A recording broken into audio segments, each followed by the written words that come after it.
قل کل یعمل علی شاکلتہ، اے نبی کہہ دیجئے ہر شخص اپنے شاکلہ کے مطابق عمل کر رہا ہے۔ یہ شاکلہ کیا ہے؟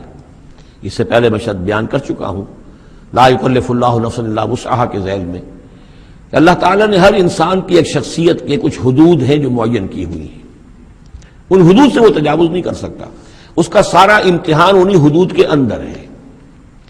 جو جینز مجھے ملے ہیں، جو جینز آپ کو ملے ہیں، ظاہر بات ہے میرا چوائس نہیں ہے، they are given for me, آپ کے لیے بھی گیون ہے۔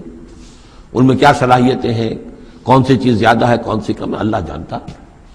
پھر یہ کہ جس ماحول میں مجھے پیدا کیا، جس میں آپ کو پیدا کیا، جو حالات میرے تھے جو آپ کے تھے وہ بھی اللہ تعالیٰ کی طرف سے دیے ہوئے تھے۔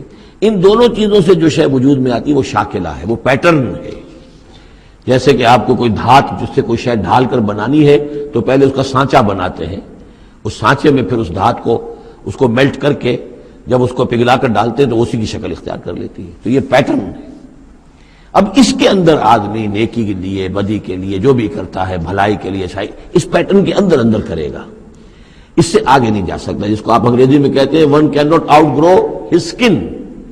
کتنے ہی آپ پھیل جائیں، موٹے ہو جائیں، وہ کھال اور پھیل جائے گی، کھال سے باہر تو نہیں نکل سکے گے، کتنے ہی آپ فرما ہو جائیں۔ تو یہ شاکلہ ہے، اس شاکلہ کے اندر اندر آپ کو کام کرنا ہے۔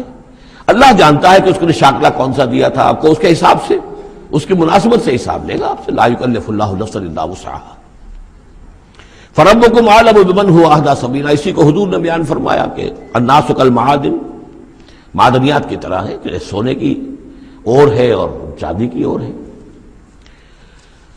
تو تیرا رب خوب جانتا ہے کہ کون ہے وہ کہ جو زیادہ ہدایت پر ہے، راستے پر، راستے کے اعتبار سے۔